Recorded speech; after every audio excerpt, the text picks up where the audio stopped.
Good evening. Good evening and welcome to the Ordinance Intergovernmental Relation Committee, a subcommittee of the Lawrence City Council. Today is Tuesday, January the 10th, 2023. This meeting is also being conducted as a hybrid meeting, and you may remotely access the meeting through digital platform. Today, we have Councilor Selena Reyes, Council President Mark LaPlante, and myself, Anna Levy. Pursuant to Charter 20 of the Act of 2022, this meeting of Ordinance Committee is being conducted both in person and via remote participation. A reminder, the person who would like to listen or to view this meeting while in progress may either attend in person at the location above or use any of the following assets: Lawrence City Council Facebook or Lawrence City Council YouTube. Council Ringo. Present. Council President Mark LaPlante. Here, present. Council Anna Levy, myself, present. We don't have an agenda to approve. So new business, January 3rd, 2023. Item 423. This is an ordinance to reinstate position of planning director. It's being requested by Mayor Brian De Peña. I think that I have the personal director over here.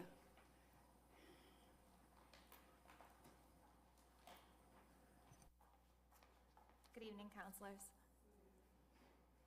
Madam Chair, if I could interrupt for a moment. In talking with the mayor's office and with the city attorney, right after this was submitted, it is pretty clear that this is a reorganization. And I'm not sure that based on the submissions and the process that this is that we should be dealing with it in this format. Having said that, through you, would the personnel director could just briefly describe what it is that the administration is looking for, even though it's a reorg and we would need to probably withdraw us and reinsert it under the proper process, but can you at least give the council an idea of what the administration is looking to do? Certainly. So I think the goal here is to just reinstate a position that previously existed and was taken out during the reorganization, which occurred, I believe, in 2014. So the way it works is there's the head of the Office of Planning and Development, and then underneath that there are certain other department heads. There's a Director of Community Development, there's a Director of Business and Economic Development, and there previously existed a Planning Director. Under each of those separate branches are other employees. In the reorganization that happened, the Planning Director position was removed, but nothing underneath the Planning Director was touched. So we still have employees, but they just don't have a department head to report to, essentially. So I think the intent there is to have the Planning Director position reinstated so that the branches make sense again, that every, different department within there has a department head versus just having the planning division right now is kind of just separate on its own. It would theoretically report directly to the head of the Office of Planning and Development, which was last held by employee Teresa Park, who no longer works here. And the previous planning director was Pedro Soto. I think the hope is just to have somebody that's an intermediary as the other branches have. Through you, Madam Chair, thank you so much, Director. I'm scrambling to try to find in the ordinance book the actual ordinances or in the charter that deals with the reorg. Not to put you on the spot, but were you provided from the administration a flow chart of how this would appear? Is there that created somewhere? I actually believe I did it when I was in the city attorney's office a few years ago, so I can certainly get it for you. I don't have it right now. If it doesn't exist, I'd be happy to create it as well. So as we, through you, as we prepare a potential reorganization, that I think is going to be, for many of the counselors who need to look at the visuals, including myself, to understand how this all flows and how the chain of command, et cetera, that would be a very useful tool. Madam Chair, at the proper moment, I don't want to take all the time for the debate, but I'd like to make a motion when it's appropriate to send it up to the full council to withdraw this and to have the administration reinsert the proper information with the proper process for reorganization. But I'll wait until everyone has a chance to speak.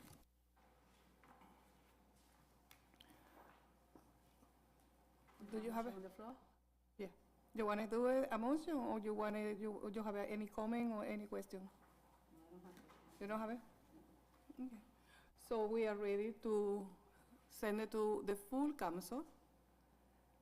I make a motion, we send to full council a recommendation to withdraw this item with no prejudice, in anticipation of a resubmission with the proper documentation and process for reorganization. That's the motion. Motion to approve? Second. All those in favor? Aye. Aye. Thank you. So the second item in the agenda is the acceptance of the Mass General Law Charter 64J, the section of fuel use in the proportion of jet fuel of the aircraft. We have here also Mr. Francisco Ureña. Hi, good evening.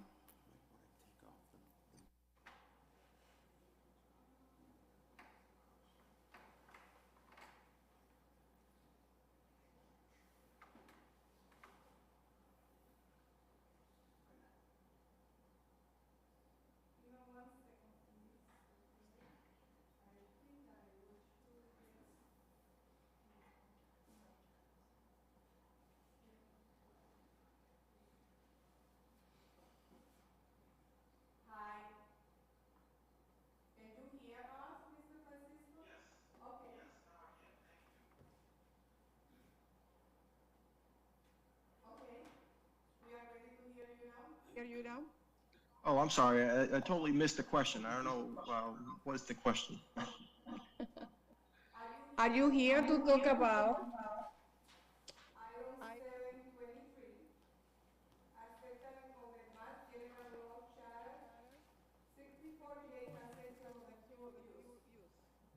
Yes, I am. So I'd like to first let you know that is an opportunity to.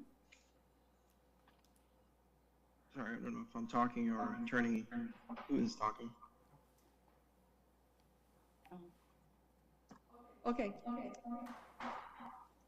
Do you want to tell the thing, how to explain a little bit about this?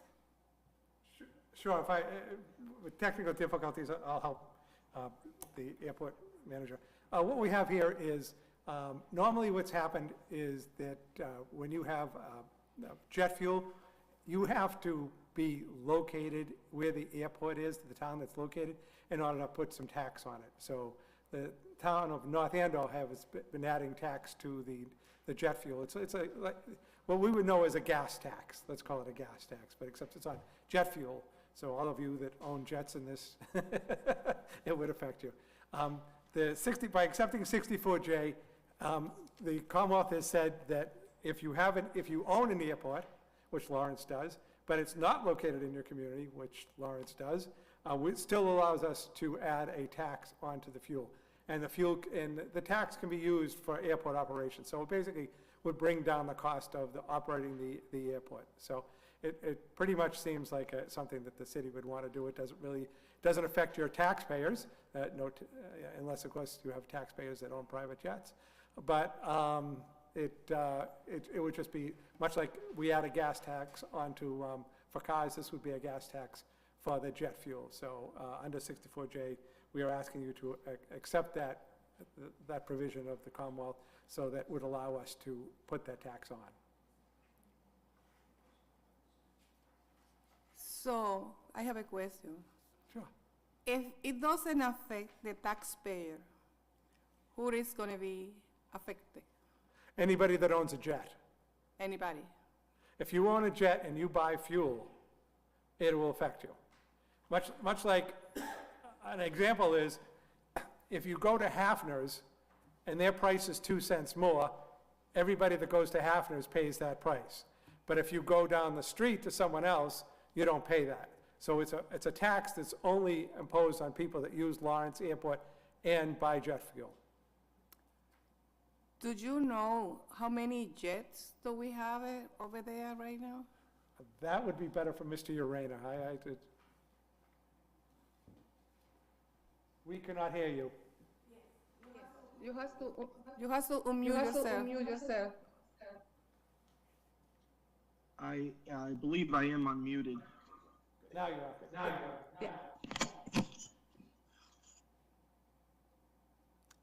Did you hear my question?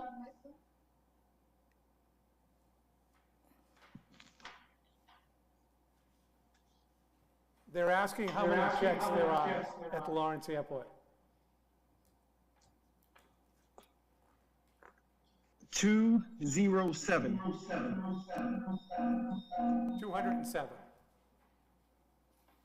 Wow. It's unbelievable.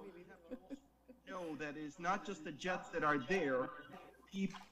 Jets fly in, airplanes fly in from all over, and whether they're coming in to have a meal, come to a meeting, drop off a passenger or a client, there are people that outside of the ones that are based out of Lawrence, there are planes that come to Lawrence and will need refuel as well.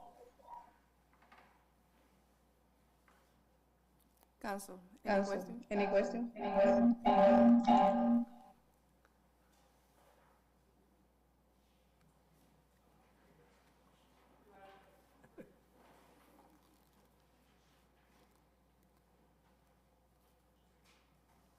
I'll try it. Madam Chair, when was the last time through you that we actually increased the aviation fuel tax at the airport? And secondly, how does that compare with other regional airports? Are we going to be a little above more, a little tax, a little bit less? Are we on the margin? Where are we? I would hate for us to be either too high or too low. I like for us to be in the sweet spot of the going rate, if you will, of what other airports are charging. So the answer to the first question is really simple. When was the last time we raised? We've never been allowed to tax. We get $0. We've always gotten $0. We've never had any tax. It's only by this legislation. Now, has North Andover gotten money? Yes, they have. North Andover gets the tax money because they're allowed to.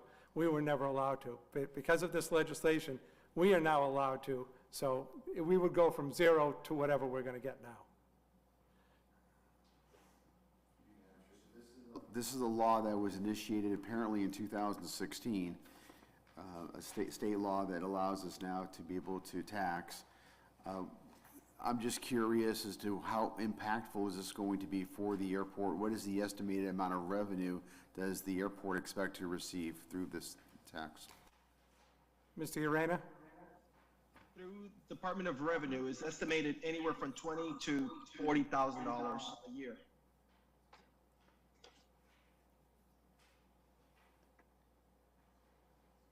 And my last, to go back to my earlier question, and then I'll be quiet, is how many, since 2016, where are we on the spectrum of regional airports taking advantage of this? How many other airports are we? Are we one of the first ones? What's the rate? Have we decided what the rate? Are we voting on the rate this evening, or just the allowance of doing it? Who sets the rate? Just allow, and just to understand that most airports, we have a very unusual circumstance, is that we have an airport that's not located in our city. So there's very few. In other words, Marshfield Airport, they've always been able to do it because it's in Marshfield. Down the Cape at Barnstable Airport has always been located where it's located, which is right at Hyannis. So there's very few, Mr. Urena could give you, airports that are actually owned by one community yet located in another. So that's why they changed this, because there were so few. They never thought of this type of circumstance, that there would actually be an airport owned by a town or a city located in another town or city. Who sets the rate? I believe- Board commission, or does the city council? Who sets the rate?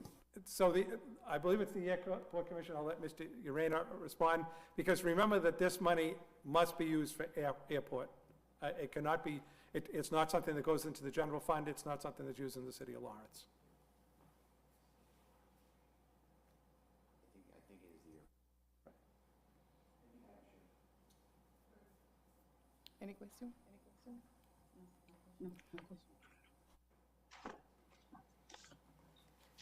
Francisco, No. did you have any comment? No, I don't have any comments or, unless I could answer any questions. I have a question. I have a question. When this increase is gonna start? It's provided in the chapter. It does not take effect for almost a year. Let's see, it would be,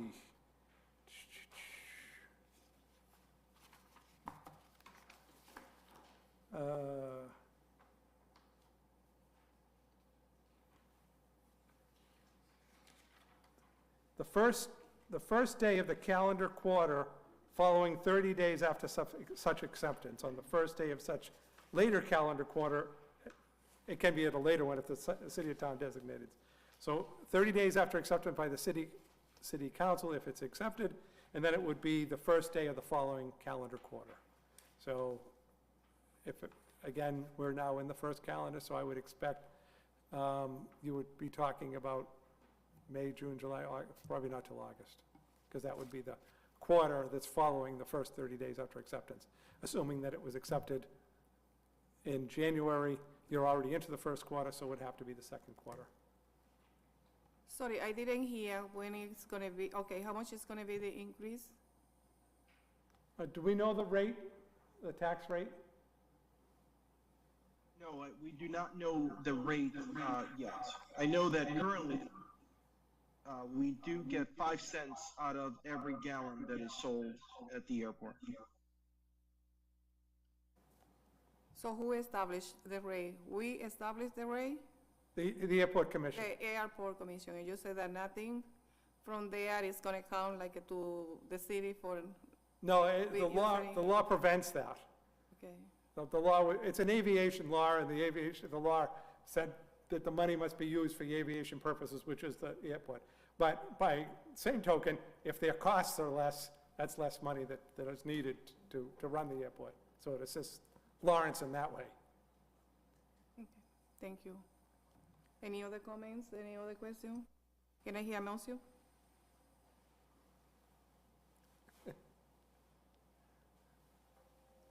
A motion to send this up to the full council with a favorable recommendation. Second. So motion is already made to send it to the full council with favorable recommendation. Thank you. Thank you very much. I vote aye. Aye.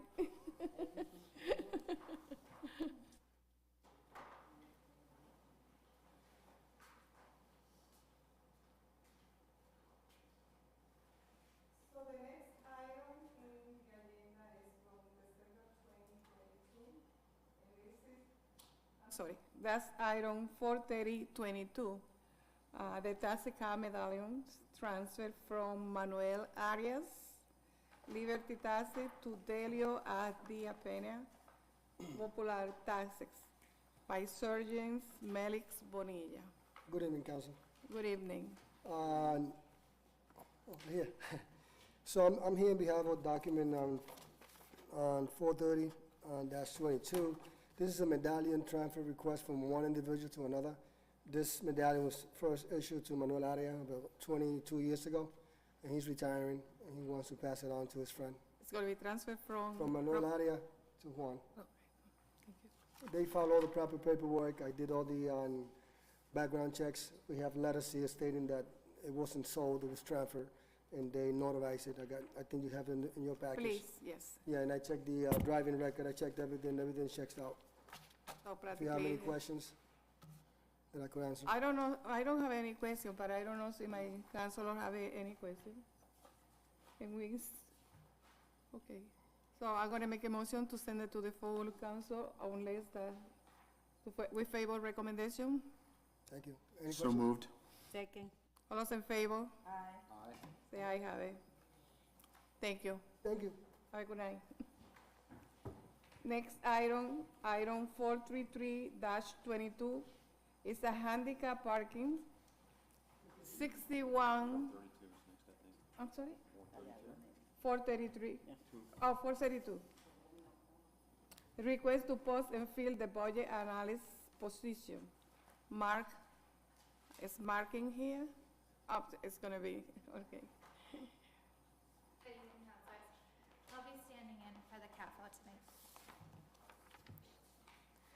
Good evening. So this is a position that's been vacant for over 6 months. I believe the last it was filled was July of 2021. I understand that the CAFO left this position unfilled until the Collins Center study went through and the ordinance was changed. She is now asking to post and advertise it based on the ordinance change. So is it like the time having finished for I'm sorry? that position, the time, or? So, it's been a long time since it was filled. He's just waiting. Originally, he would have had to post and advertise it for the amount of $35,000 a year. But with the new ordinance passing, he's able to post it at the updated salary amount, and he is seeking to fill that position as soon as he can. Do you have like the new salary that is gonna be for the position now? It already passed, I believe. I honestly don't know off the top of my head. I believe it's a grade E. I think he's intending to fill it for around 65,000. Okay, 65. I believe. I don't want to speak for him on that exactly. I don't know the range off the top of my head, but I did want to stand in for him tonight. And I know that he's interested in filling the position. Okay. So any questions on that position? I'm gonna make a motion to send it to the full council to favor recommendation to repost that position again. Thank you very much. May I hear? I'd like to make a motion to reauthorize, send it full council to reauthorize the position, Madam Chair. Yes? Second. All those in favor? Aye. Aye. Thank you. Okay.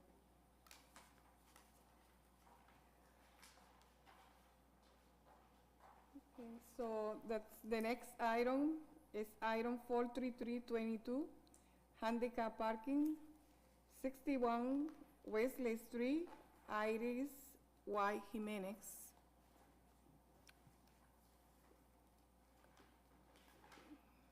There is someone in here for the item.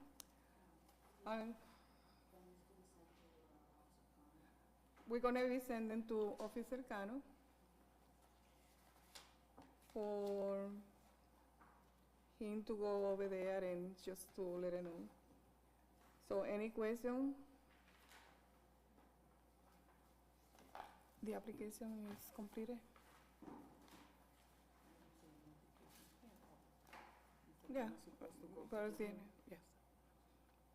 Motion to send to the full council with recommendation. To Officer Cano. I'll second that motion to send to Officer Cano. All those in favor? Aye. The ayes have it. So motion to table. So moved. Second. All those in favor? Aye. The ayes have it. Item 434-22 is a proposed ordinance. The recreation motorized vehicle registered or unregistered, and it's paid by me. So,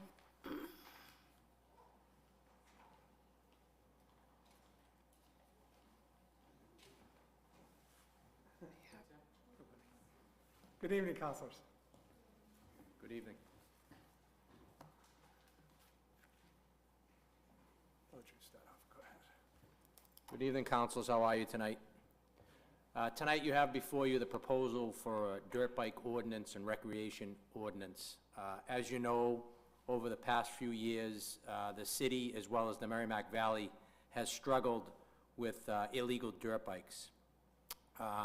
For some time, we've been putting together an ordinance to help us address those issues Again, enforcement sometimes on the police end is not enough, so we're looking for a little help with this ordinance that we've put together with the city attorney's office. The ordinance is drafted similar to other ordinances in the city of Springfield, the city of Brockton, and throughout the Commonwealth. So again, this is a proposal that we're looking for to see if we can kind of curb this further in the city. And as you know, and I know Councilor Levy is well aware of it, one of the problems, strictly enforcement is just so hard in this type of thing, because you have people that, by chasing them, you could cause more damage than by not chasing them. So it's kind of a unique way of solving the problem, in the fact that these are unregistered vehicles, and if we just prevent them from getting gas, then they can't ride. So it's kind of a novel approach, not novel in that other municipalities do it, but it's a way of doing it that kind of, I don't want to say saves lives, but will save the possibility of people, if you have 30 motorcycles going down the street and police chasing them, that innocent, the residents and the people of Lawrence could get hurt.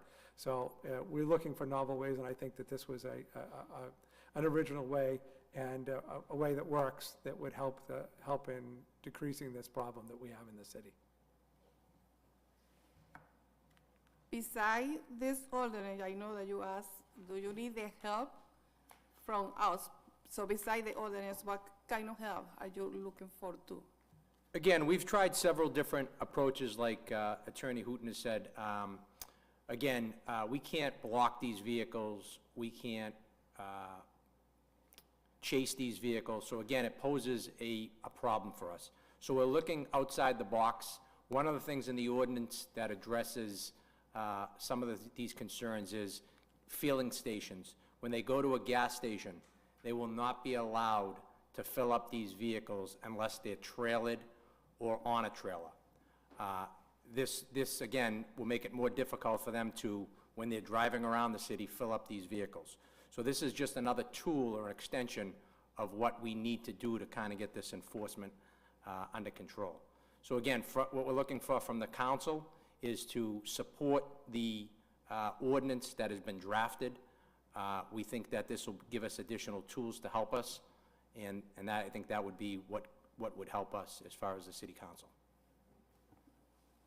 So I was reading this, a couple of times, and it came out like it's, I don't know if there is another changes that we can do it.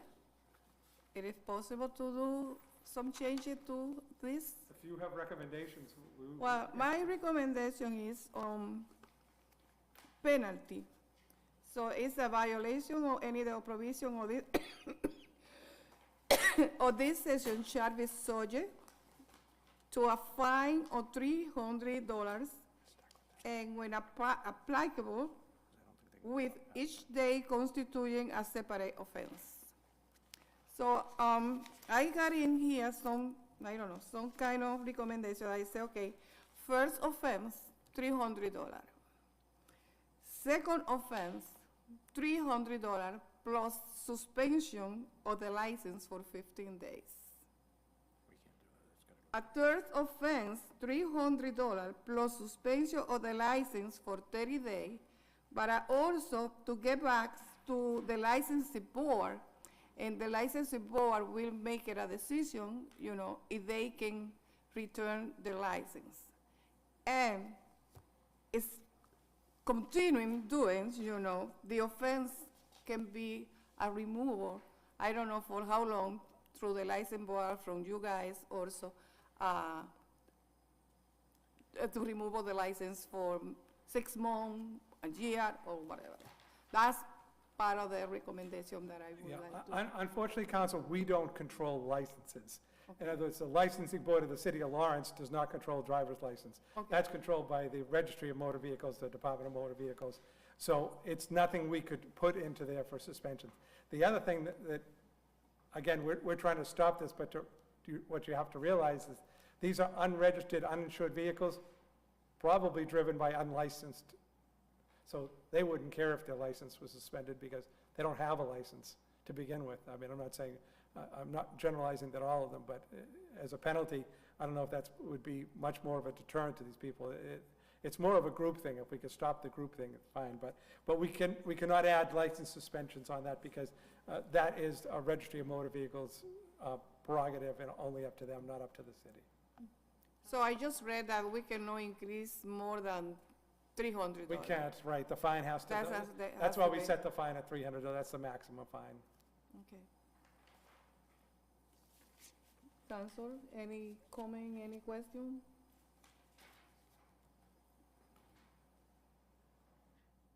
It's not clear to me what kind of recommendation you give right now, because can you explain just a little bit more? Because I think the document we have in front of us, I think it's very clear. Yes, yes. The only thing is like what I was telling is like it's just only $300 is the only fine that we can provide to these people. I say that if these people coming for a second offense again, so si we should give it, you know, the $300 plus the suspension for 15 days for any sale or any product that will occur. But they say no because we don't have the authority to do it. So we need to work, in that case, we need to work with the motor vehicle. And usually the officers will put in for criminal penalties, and that's where the enhanced penalties will come from, which you're speaking about.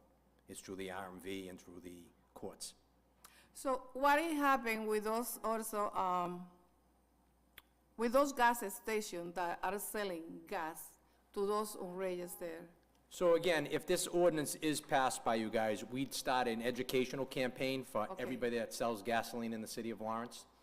We would educate them on the new ordinance, and they'd be subject to fine of $300 if they sold gasoline to those parties that are filling up.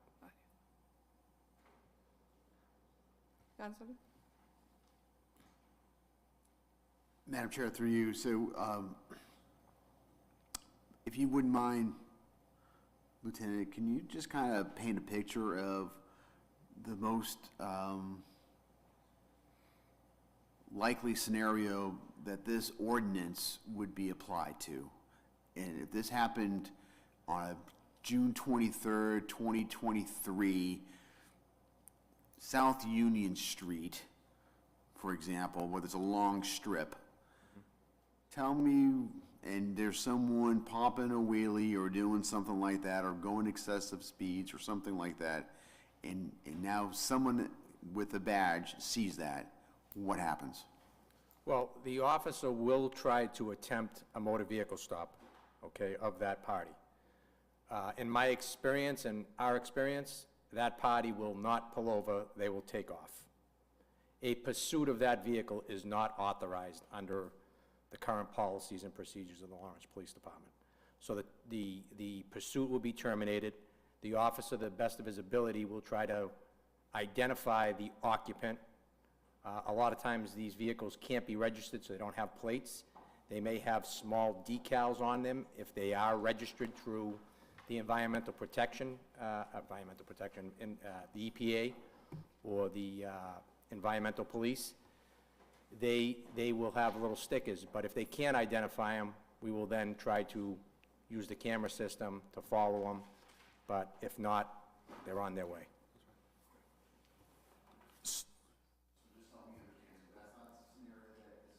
Help. So paint the scenario that this will help.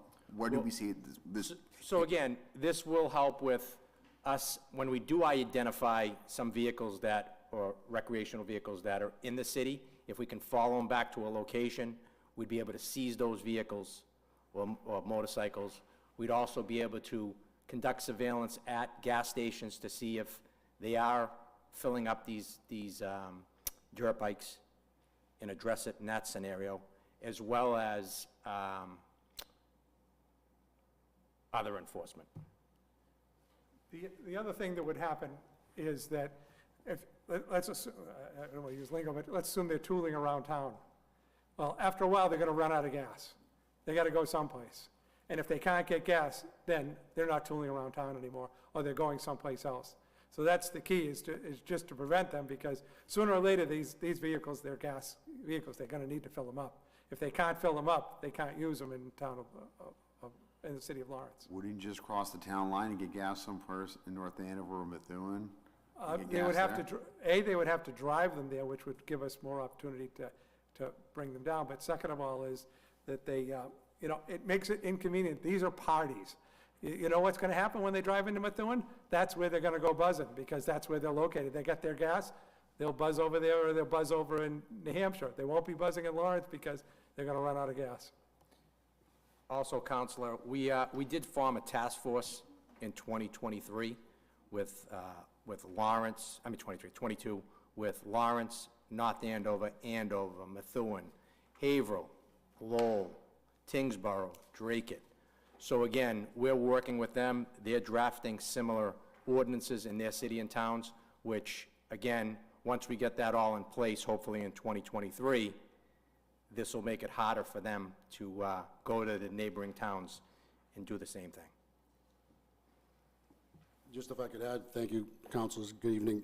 This is just a difficult subject matter, as both individuals have spoken to. This is just one piece of the puzzle that we're trying to get the business owners now to help us with this particular problem. It's not the end-all, it's not going to be the solution, just one more piece, one more tool that we can use to try to attack the situation. A very difficult situation, as the lieutenant just mentioned. There are many, many communities across the Commonwealth, pretty much every community dealing with the same issue. If we can make it a little bit more uncomfortable to do it here and force them somewhere else, then that is also a strategy of ours as well. So.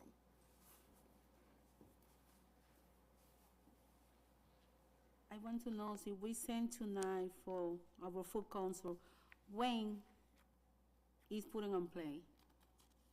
It's a typical, is it, unless you waive the 30 days and all that, I think that's, you could probably speak on that better. Sure, so we're gonna send it to full council, order a public hearing. So it's gonna take a few days, for a few weeks probably for that, maybe a month, before we can actually get a public hearing on that. And then, unless we waive the 30 days, you'll have to wait 30 days after its passage. And I would mention too, obviously, we're in a good time period, with the winter time, being able to get all of these pieces in play so we can attack the problem early spring. Less than 3 months is enough to bring the communication for our community, especially for our youth? Absolutely. Okay. Let's see. I have a more question. So we talk about license, but the license that I was talking is not the license that that we used to drive. So the licensing board, I think, so that oversee all the license for business in here, no? So we're talking about, when I was thinking, on this, is to the business. So to suspend the business that continue doing, and selling the gas, the gasoline to those people who are not registered or they are unregistered. By putting this in, we're hoping we don't need to get to that, because if you look, it's a $300 fine per vehicle per day. If you ever looked at these, they come in groups of 20, that number could add up very quickly. If you're a gas station owner and you're receiving fines of that magnitude, you're either going out of business or you're going to comply. So pulling the license if we discover that this doesn't work, maybe that's an amendment to do. But at this point, I think that what you have here, I believe would accomplish our goal, which is to. Okay, this is great, but my concern that maybe not every day you're going to find out that the same person or the same company is selling, to an unregistered. So maybe you find today, but nobody is going to be watching 24 hours, 7 days a week, 365, to know that they are selling every day to the same car or to different car. So that's, a second offense, which should be penalty, to suspend, like for 15 days, like I said before, to suspend, okay, they're gonna be fined for the $300, and we're gonna suspend the license, for 15 days for selling or continuing selling the gas to an unregistered vehicle. And if this continues, penalty is gonna get completely different. To go back to your first point of not watching 24 hours a day, well, to be honest with you, this is a rather easy thing to watch 24 hours a day because we're talking large groups. We have plenty of cameras in this city. The gas stations themselves have cameras, which can, so if you're following them, they're going down Broadway and they all disappear, well, you can pretty much figure out where they're going, whatever. So I think that them sneaking in when we're not looking, I don't think is really practical because of the large amount of people. I mean, this is, if you had one person on a mini bike, you may never be able to see them. You have 30, 40, as is going on, it's easy to follow the path, and if they're not, there's only so many gas stations in town, we know where the cameras are, pretty much I think you could find the locations that are serving. And as I said, I don't know that, by mistake, again, if you're in a business, these fines hurt. I mean, I think and I remember from my old days is the profit on a gallon of gas for the local station is 3 cents. That's what they make. So $300 is a lot of gallons of gas. That's a lot of profit that it takes out. Council, I'll just add to that, we have the ability, just like we do with the nightclubs or another business that's violating or not cooperating with the city, not cooperating with law enforcement, we have the ability to bring them in before the licensing board as well, similarly to what we're doing in that regard. So I think we do have other options if we find out, and we will find out, we'll know who's helping us, who's not, and we'll certainly, make sure that we take extra steps to watch them even more. And if we think that they're violating their license, we'll bring them into the licensing board for that as well. I don't particularly think that we need an ordinance to cover that. I think we have the ability to bring them in after the fact as well. But if it's in writing, it's gonna be much better. That's to understand, that they understand that we are not playing any game and that we are doing this, by the fact that they committed something, so they have to pay for. Yes. But they will have a violation. In other words, they'll have a violation because we'll have cited them with a $300 fine. We can bring that to a board for any reason, saying that they're violating, just like a town, just like a liquor license. If they're violating, we don't just fine them, even though there are fines provided. We can bring them before if we feel it's warranted based on the fine itself. Thank you. Council, any other comments? I'd like to make a motion that we send this up to the full council with a favorable recommendation to order a public hearing. Second. So moved. All those in favor? Aye. The ayes have it. Thank you. Thank you very much, members of the council.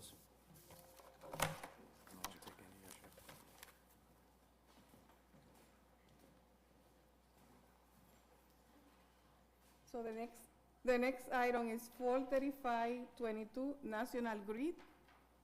There is somebody from National Grid in here. SX3 install GO port 1471-50 700 SX3. Oh.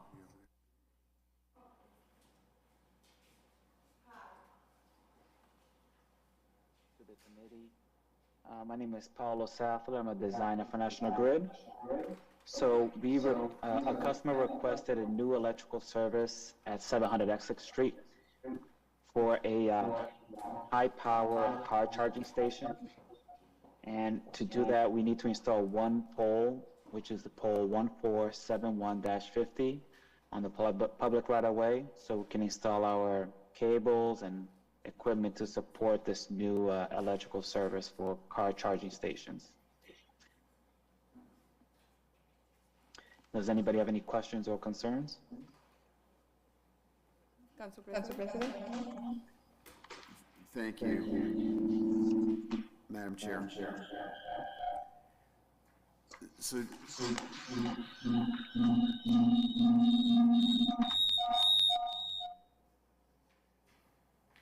just so I'm clear, we're looking to install a pole to allow an individual to essentially recharge, have an electric car. I think that's fantastic that we're gonna go ahead and to encourage, that kind of fuel efficiency and all the metrics that deal with environmental protection, emissions, et cetera. My concern, though, is if we start with this one, if we're not thinking about this comprehensively, we're gonna get more and more vehicles who actually are gonna see that there's a spot here where they can charge their cars, and all of a sudden, we're gonna start, throughout the city, we'll start to see, I would think, an explosion of these kinds of poles to be set up. And not that I don't wanna see electric cars, I do. What I don't want is just to have just a ragtag, ununiformed situation where they're all being brought up and there's no thought provided for where they're going and who gets to access. Is this a private place? Could anybody go to this place? I get a lot. You're the first time this has come up before us, so as you can imagine, there's a few questions. So I'll shut off the mic and listen to your response to those comments.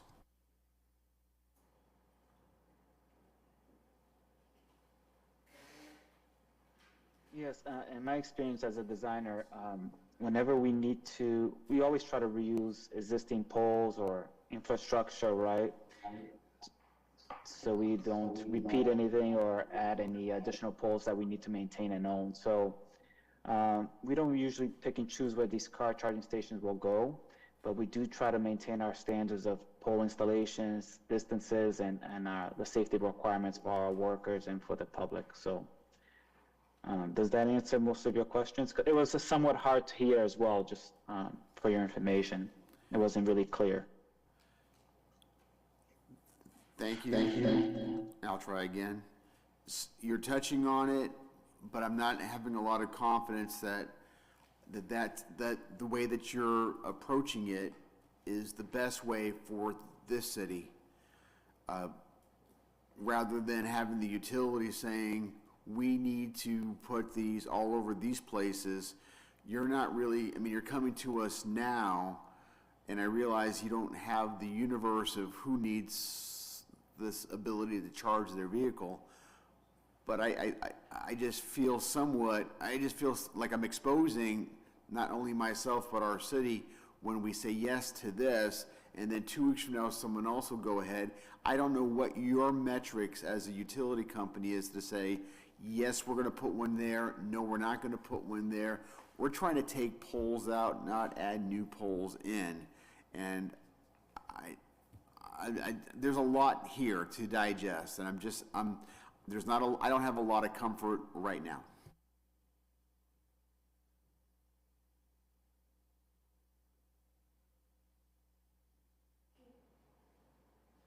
National Grid, they are commercial customers, and where they pick and choose to install them is beyond our control. We are required to provide electrical service. So when we do provide new electrical service, in my experience, we reuse existing poles as needed. But if poles have existing equipment that serve other customers, or they have protective equipment, right, for our electrical system, we cannot double dip on the same pole. It just becomes a safety issue when building them and maintaining them for our workers. So for this specific situation with the new service, we do need to install one pole, and that will be the most cost effective for our customer as well. Madam Chair, one more thing before I relinquish the floor. I'm not sure I know what your name is. I don't see it on, you're not. Pardon?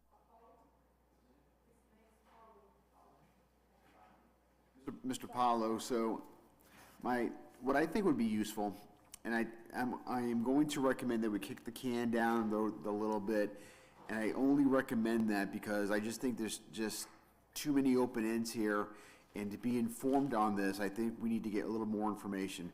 And when I say I want a little more information, my recommendation would be for your organization, your company to if you could, show us in a nearby community how this looks, how this operates, so that any counselors who have, want to find out how this is being done optimally at another location can actually see it. So we can go to a different pole. And I don't know where else you're doing this, but nearby community, and show us, okay, here's what you're doing here. Here's how that community is dealing with this issue. I would love to feel a little more comfortable in knowing the best way of doing this, rather than, you know, what we're doing right now, which is really piecemeal.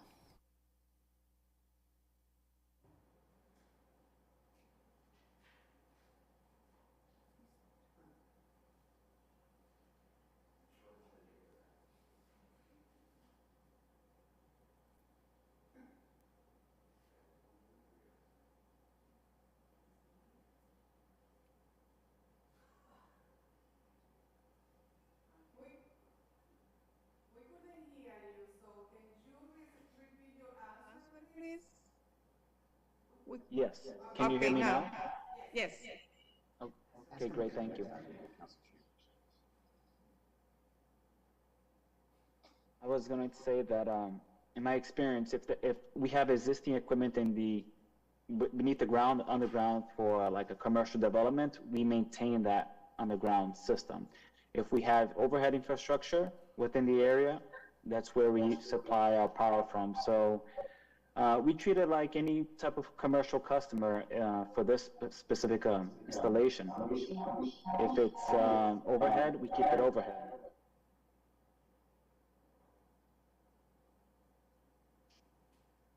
Did you hear us? Excuse me, madam? Council President. Madam Chair, 2 points real quick. So number one, Mr. Paulo, I know this is really convenient for you to stay at home and be able to do this, or wherever you are. I would highly encourage for the utility, and this is no fault of yours, but please make the attempt to come into to the chambers. That way we're able to communicate a lot easier. We don't have to work through some of these issues. So that would be a recommendation. The second thing is, I am not prepared this evening to send this up with a favorable recommendation. Not that I don't think it's a good idea, not that I have anything against either this company or this individual or whoever it is the applicant or your customer. I don't. But as I've already reiterated, I'm very concerned about how we deal with this first one and how we move things forward. And part of the problem we're facing is I'm getting only a part of what you're saying. So I'm not feeling very comfortable right now with the vote. I mean, we could send it up without a recommendation. That's a possibility. But if it came to a vote of the full council, I would not be supporting it, just because because of the law of unintended consequences. I don't know where this is going or how this is being impacting the future decision-making on things that I expect that will grow over time.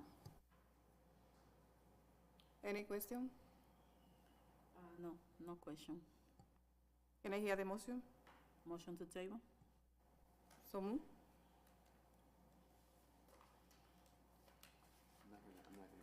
I want to say one more thing. I'm not going to second that motion, Madam Chair, but what I don't want is I don't want to table just for the sake of tabling. I'm supportive of the motion to table, but I also want to get a pathway to get where we're more informed and we have more information. So a table not to kill, but a table to learn more. A table that we're able to, maybe you can get us some more information, Mr. Paulo, or maybe invite us to a different community so we can see it for those counselors who are interested, and then we can see how this plays out. That's what I would table it for, that purpose, because I think we need to think this all the way through, and I would love to have the city attorney, is he here? He's gone. I would also like to have the city attorney be a part of this as well as we start dealing with, again, a case of first impression. So, Matt, before I second the motion to table, I'd like to, as hard as it is for me to hear you, I'd like to get your reaction to how we get more information so we can be a model community when it comes to electric power. Okay, so what I believe I can do is I can look up existing services that we've installed, something very similar for a customer, and how we delivered electrical power to them. We're using our existing infrastructure, whether it's underground or overhead. If I can take pictures of that or get pictures, somebody can take them for me and I can send it to you through email and we can have a conversation. Would that be helpful? So with that, we can come up to the committee once again and see if we'll go to the main council. That would be, in my opinion, a step in the right direction. I will also tell you that in working with my colleagues, all of us for the last year, we love field trips. We enjoy going out and seeing things firsthand. So if you have the ability and the wherewithal and the bandwidth to organize that for the express purposes for us to understand this dynamic and how we forecast through your utility company with a population such as ours, that would be good. Does that make sense? Because that will be more impactful than you sending us a graph. That, I mean, it may be impactful to some counselors, but other counselors will jump at. I will jump at if you say we're going to do something on the third Saturday in February or something like that on at 10 o'clock. We're going to go to such and such a site. We're going to show you what this is happening. Here's how it works, and here's what we expect to see in the future. I think that would be very helpful because now not only are you making us more informed, you're building a relationship with government leaders.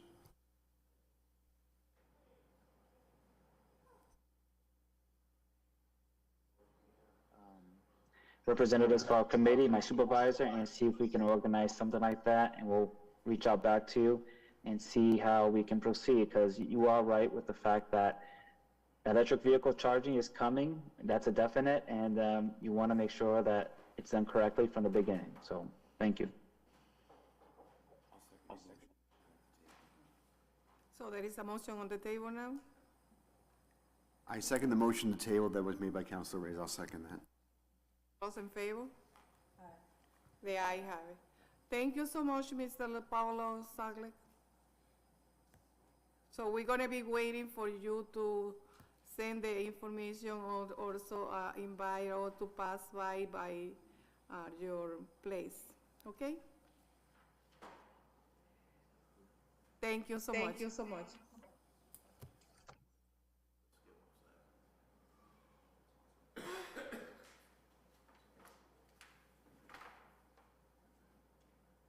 The next item, Madam Chair, I'm sorry. I'd like to take something out of order. Hold on. Could I take document 41322 out of order? That's a motion to fill the grant writer position. Just take it out of order. so 41322. 413? Yes, ma'am. Okay. So, item 41322 is taken out of order. It's a request to pause and fill of grant writing position by the Personnel Director, Gina Legras. Good evening again, councilors. I'm here on this item on behalf of the mayor's office. They are seeking to post and fill this position for a grant writer in the hopes that if we get somebody in this position, that they'll be able to obtain funds for the city that we could put to good use.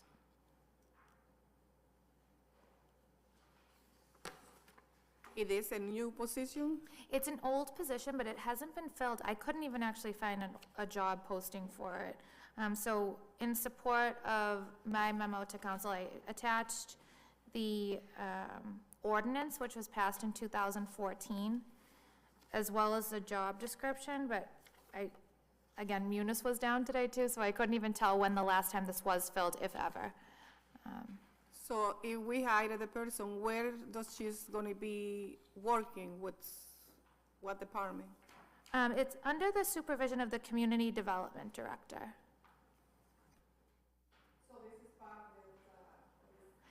Yes, yes, it is. It falls under, so if you looked at it in a flow chart, kind of, it would be the Director of the Office of Planning and Development. That position is currently vacant. Underneath that would be the Community Development Director. And this position would fall underneath the Community Development Director. the Community Development Director. Yes. Okay, thank you. Council, any question?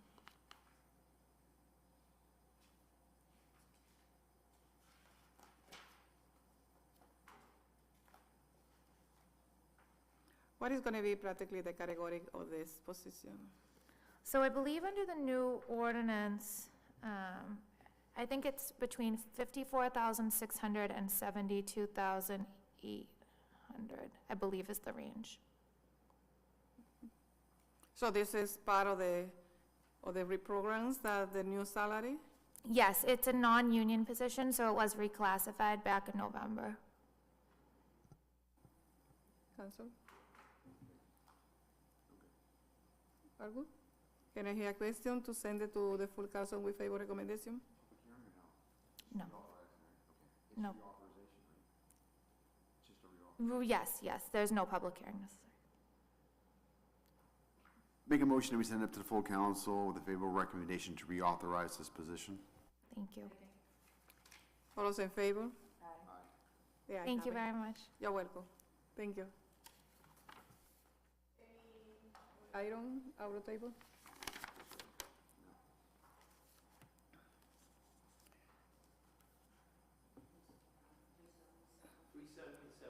$377.22.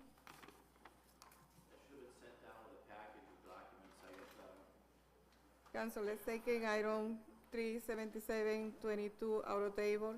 Is the amendment of the section of the Lawrence zoning ordinance for District 14, Planning Industrial Development District. Mr. McCarthy. Just one sheet. It's only one? Okay, oh no.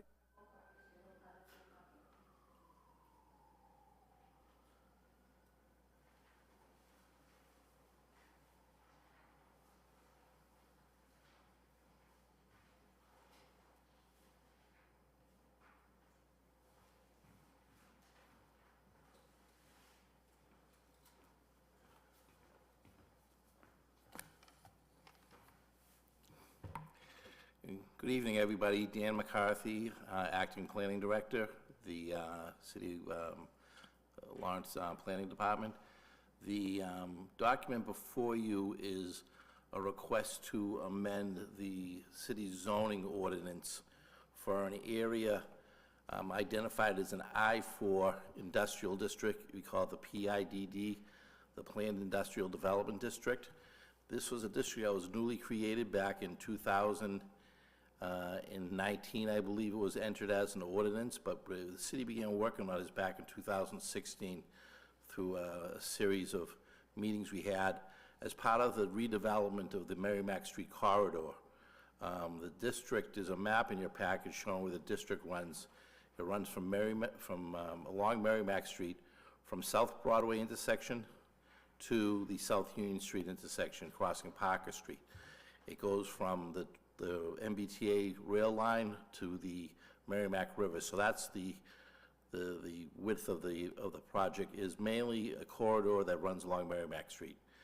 Right now, it's heavily industrial.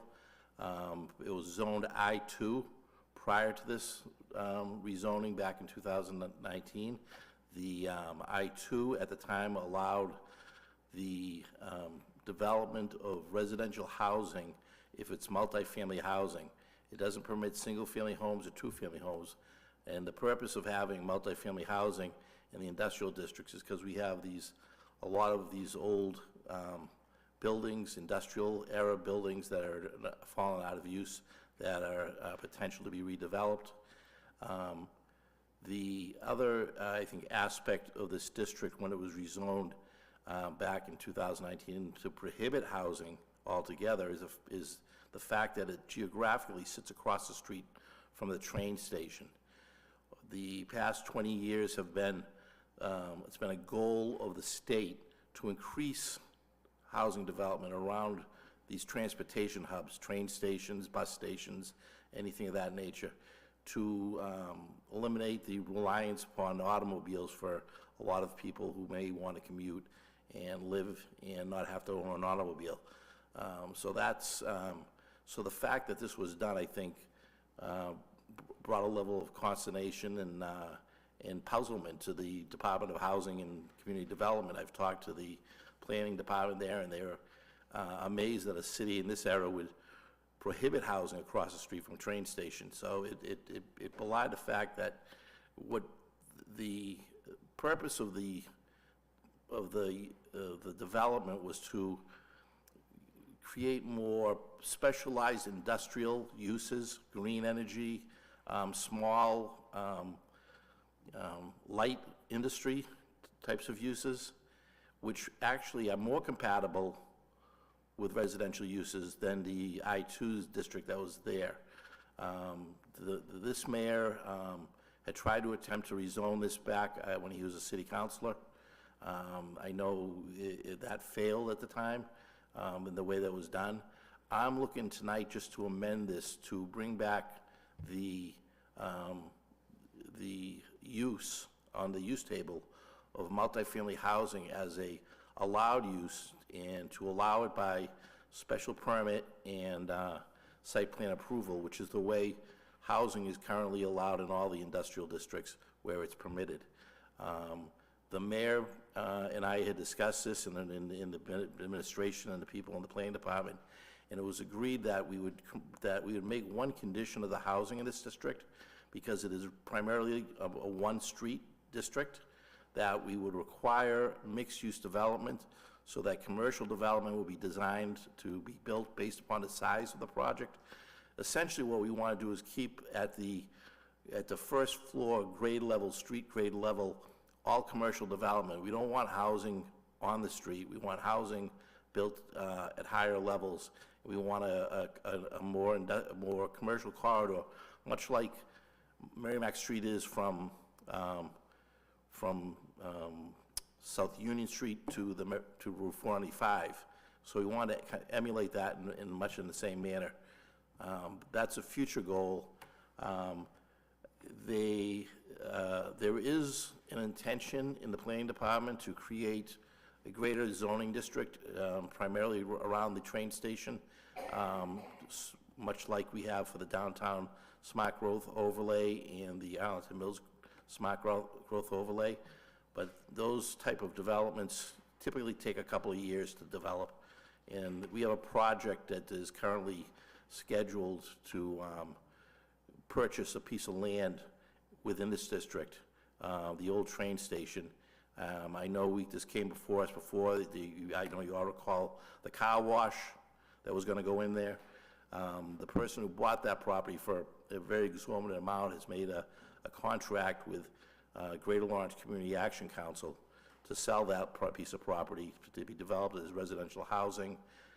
For the city, for my department, it's a win, because we'll be eliminating a curb cut into the middle of one of our busiest intersections. I do have Liza St. Ange here from GLCAC who can speak to that effect, but what we're really asking is to have this send up as I've described it, with a favorable recommendation to the full council. Because this is a zoning ordinance change, it'll require a public hearing, and it would be asking for that public hearing. So that's my position. Any questions? I do have a question, yes.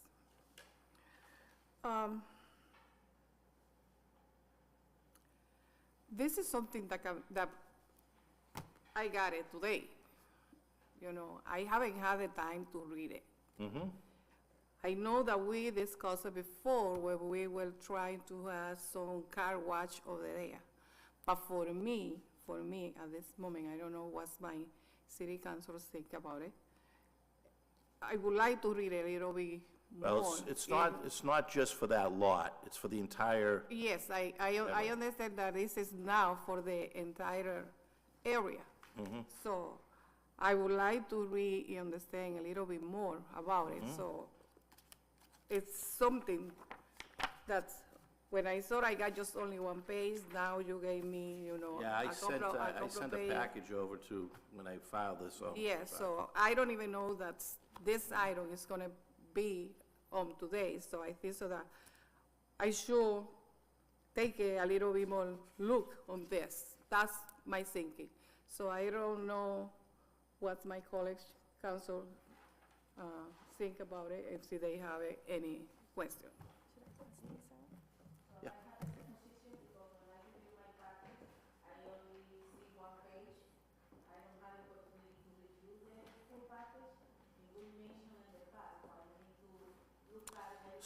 So the one page you have, I believe, was what was sent to Eileen Brunel, but we had also sent a package, the full package that you have was sent to I did not send it by email to you. I sent it, I know Yeah, Estelle I Reyes haven't got it. seen any, All right, well, email right now. So, and we've been asking always that at least to send it, something like this, to send it at least with 48 hours. Okay. So before That's that we fine. can understand and looking around. So I know that is something missing, residential, commercial, and that is not just only that area. So according to the little bit that I read in here. So That's I understandable. think that I need more time to read it, to understand, and Certainly. maybe to pass by and get, a better look on this. I understand. Council President. Yeah, I got, this is, I'm not even sure, I think this is partly in my district. In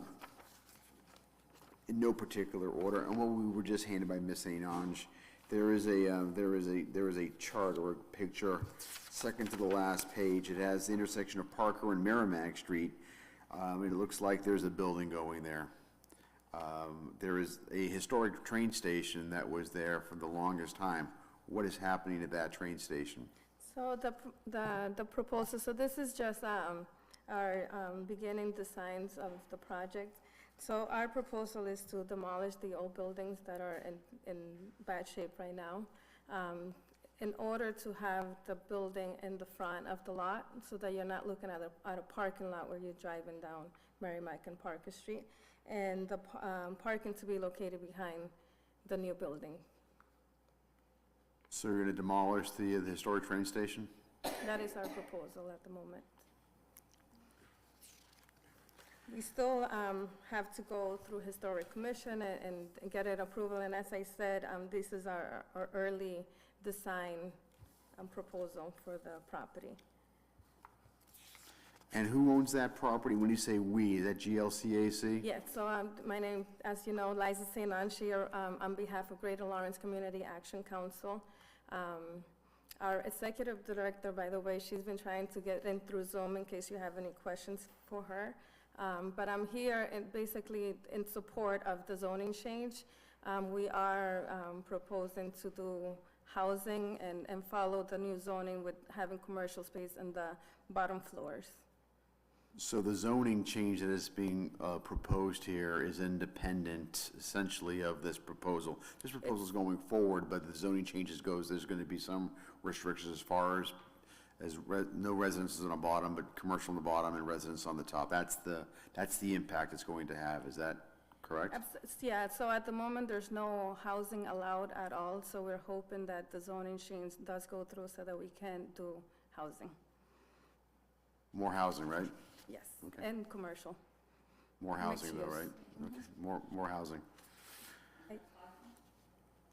Well, that's a great point, because my council, I love my council colleagues tremendously, and I've asked them in the last 4 years, I think 4 or 5 different times, to change the parking situation on Merrimack Street, because we just can't get it right, And now we're talking about maybe getting meters there, and I'm not even sure that's the answer. But what I do know is that there's more people, more cars, less parking. And now what I'm hearing is, let's do something where we're gonna allow more people to live there, and we're not creating any more parking. I mean, I see what you're doing potentially here, there's gonna be some parking there, but that's only a slice of that district area where it's gonna be impacted. There's a lot more of it. And, I'm not gonna be able to talk at the full council level on this, because I'll have the chair, and I'm not gonna have a chance to speak at the public participation or public hearing on this, so I'm gonna take my chances now to talk about this. My point is this: when are we going to learn? When is this city going to learn the lesson regarding schools, expenses, Parking, we had a presentation here the other day at the full council level on this screen that showed how many different kinds of potential parking garages we were going to have here, but how many millions of dollars, and how this is so distant. I mean, even the guy that was doing the proposal says, you're not going to be able to do all of this. You might be able to do one or two of these things, but you can't do them all.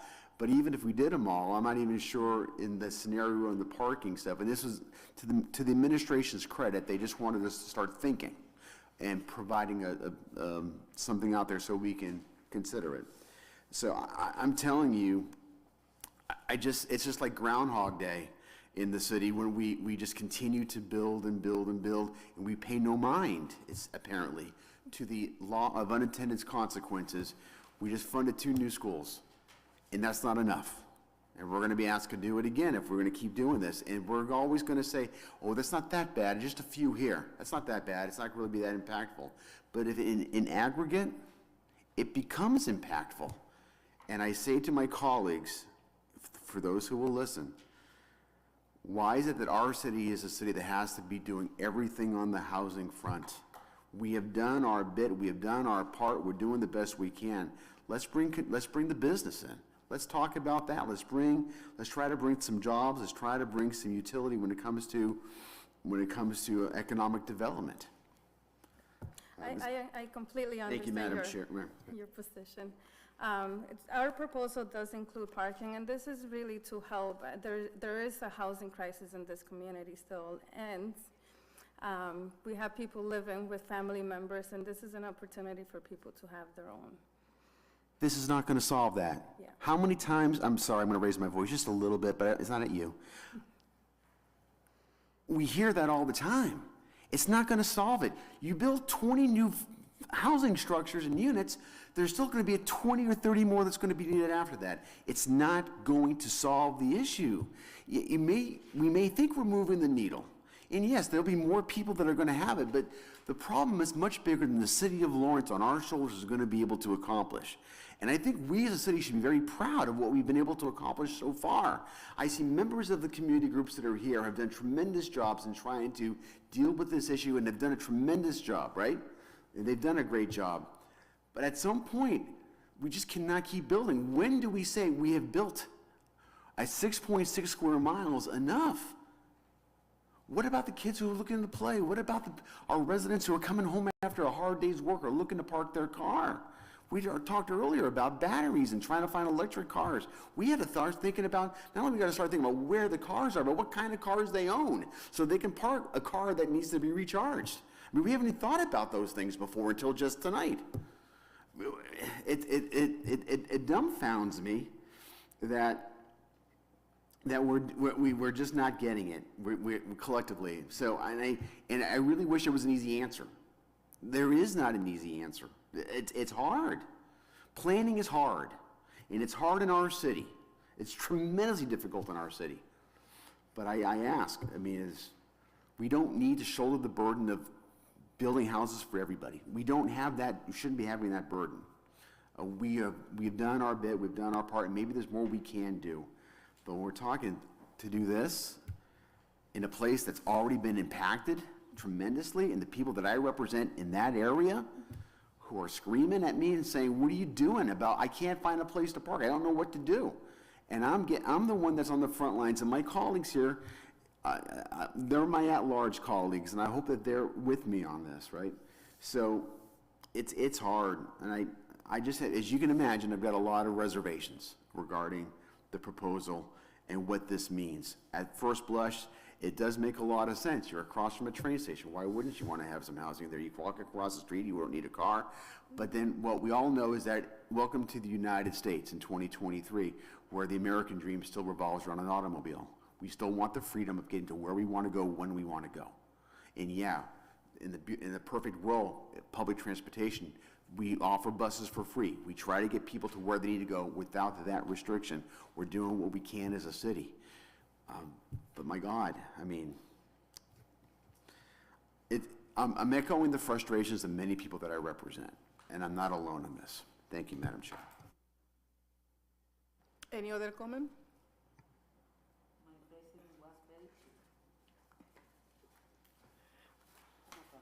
No comments? So can I hear a motion?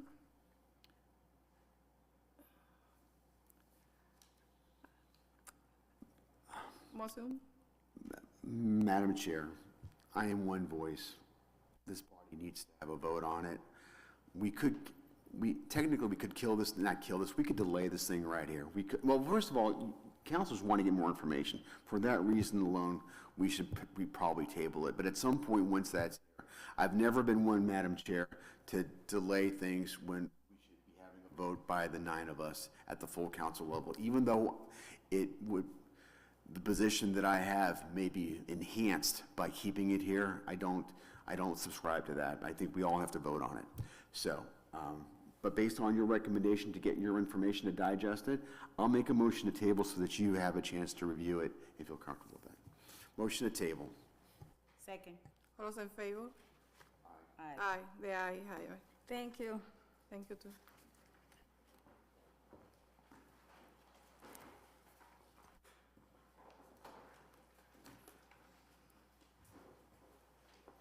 There is another item that you guys, no? No, we were interested in that item. Also just wondering if there was a public hearing around it, and also wondering,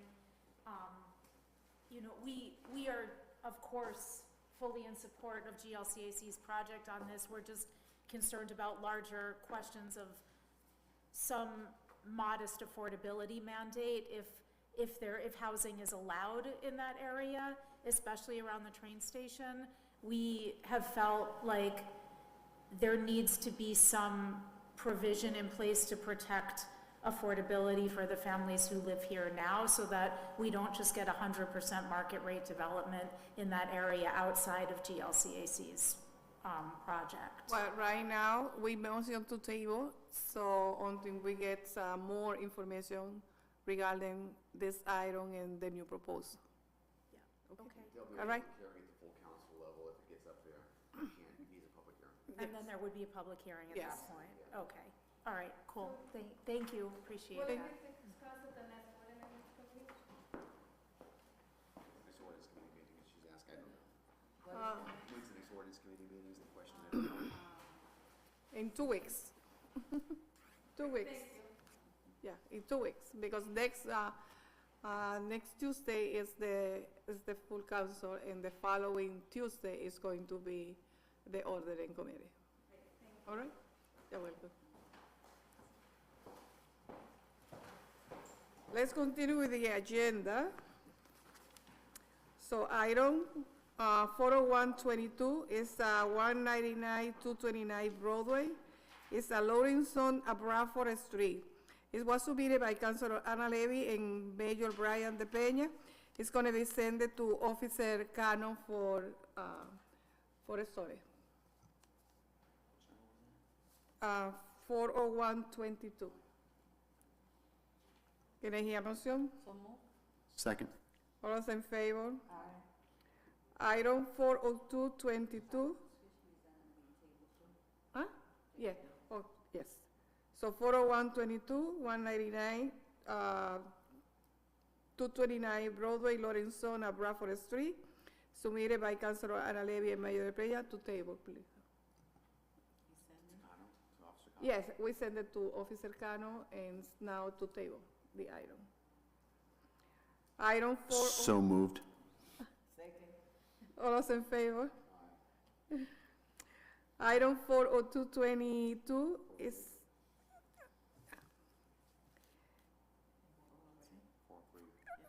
no, we say the 401 first. Okay, now the 40222 is 199-229 Broadway, is a loading zone. Okay, submitted by Councilor Ana Levy and Mayor Brian De Peña, send it to Officer Avercano. All those, okay. Second. All those in favor? So motion to table item 40222. So moved. All those in favor? Item 40322 is a handicap park, 1 Porkin Hill Street. Edwin Rios, and was submitted by Councilor Vice President Esther Reyes. Send it to Officer Cano. Second. All those in favor? Item 40422 is, Sure, will we table, and I'll make a motion to table 40322? yes, Okay, motion to table, item 40322, so moved. 403, 403. So, motion to table. I made that motion. all those in favor? Item 40422, plus 3, one way. That was requested by Councilor Maria de la Cruz. But right now, we don't have the engineer. And I would like to ask to table this item because they need an story, but at the same time, we can send it to Officer Cano. So I'll make a motion to send it to Officer Cano and to table the matter here. just table. Send it to Officer Cano. So, yes. And the table. All those in favor? Item 40522 is a handicap parking, 32 Springfield Street, restricted hours, made by Councilor President Mal LaPlante. Send it to Officer Cano. So moved. All those in favor? So table item 40522. So moved. All those in favor? Item 40622 is a handicap parking at 300 Methuen Street by Maria Eusebio and be sent to Officer Cano. So moved. Second. All those in favor? Item 40722 Poplar Street, resident parking only. Madam Chair, I'm going to make a motion to also table 40622. Motion to table 40622. 40622, motion to table. All those in favor? Aye. Motion to get item 40722, Poplar Street, resident parking only, made by Councilor Gregorio del Rosario.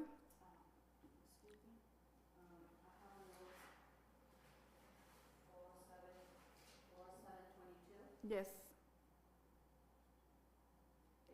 He said, resident parking from 7 p.m. to 7 a.m. I don't know if this wasn't there, but I got this notice from Teresa. Okay. So that item has to be sent to DPW? Does it go to Cano or to DPW? I think so it's going to DPW and Officer, yeah, DPW and Officer Cano. I think so the post or then should get the information.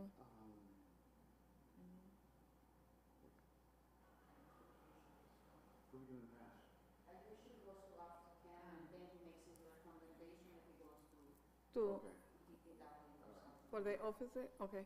I make a motion that we send that document to Officer Cano and also amend it to make sure that the timing on there is from 7 p.m. to 7 a.m. That's the resident parking sticker time. All those in favor? I'd like to make a motion to table document 40722. Second? All those in favor? Aye. Item 408, we already did that one. Item 41022 is the roadway assessment and proposed modification. So that item was submitted by Felix Garcia, who was the city engineer. 41022.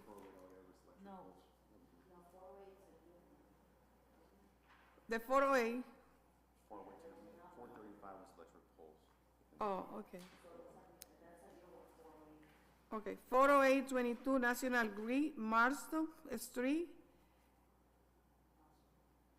Install the JO pole, 4642-50. made by Dave Johnson and grid supervisor. I think so that this is the item that we already did it with the guy from the National Grid, and that we asked them to invite us to go and see a pole or to the, it's, 435, I thought we did with earlier, with 700 Essex Street. I think this is a different. 408 is new item. We haven't dealt with 408 yet, we did with So- 435, I think. okay. Well, I think so that we should table the item. So can I hear a motion, please?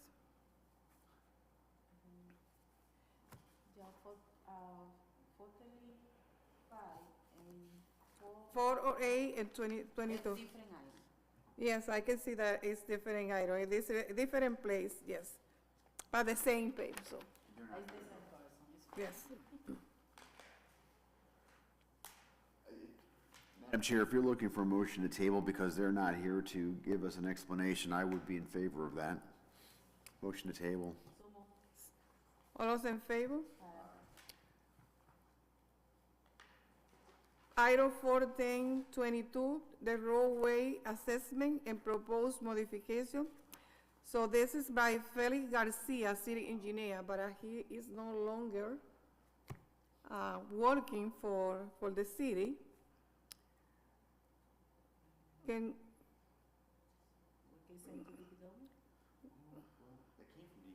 it came from DPW. Yes, but maybe DPW can identify who is the person in charge to review. Madam Chair, I have not reviewed this too carefully, to be honest with you, but it appears as though that they were looking at analyzing some of the one-way and two-way streets in the city and coming up with a recommendation of things that make some sense. I'm just looking at it now for the first time and scanning. I think this is more of an informational data from the DPW to give us some guidelines as to what they think makes sense or which streets make sense to maybe be one bound. As you look on page 5 of this document inside your packet, they give proposed modifications. There's, for example, there's Chelmsford Street that they've reviewed. They talked about between Center and Arlington Street. Right now it's a two-way street, and the recommendation that they're providing to this council is that we have a one-way southbound over there.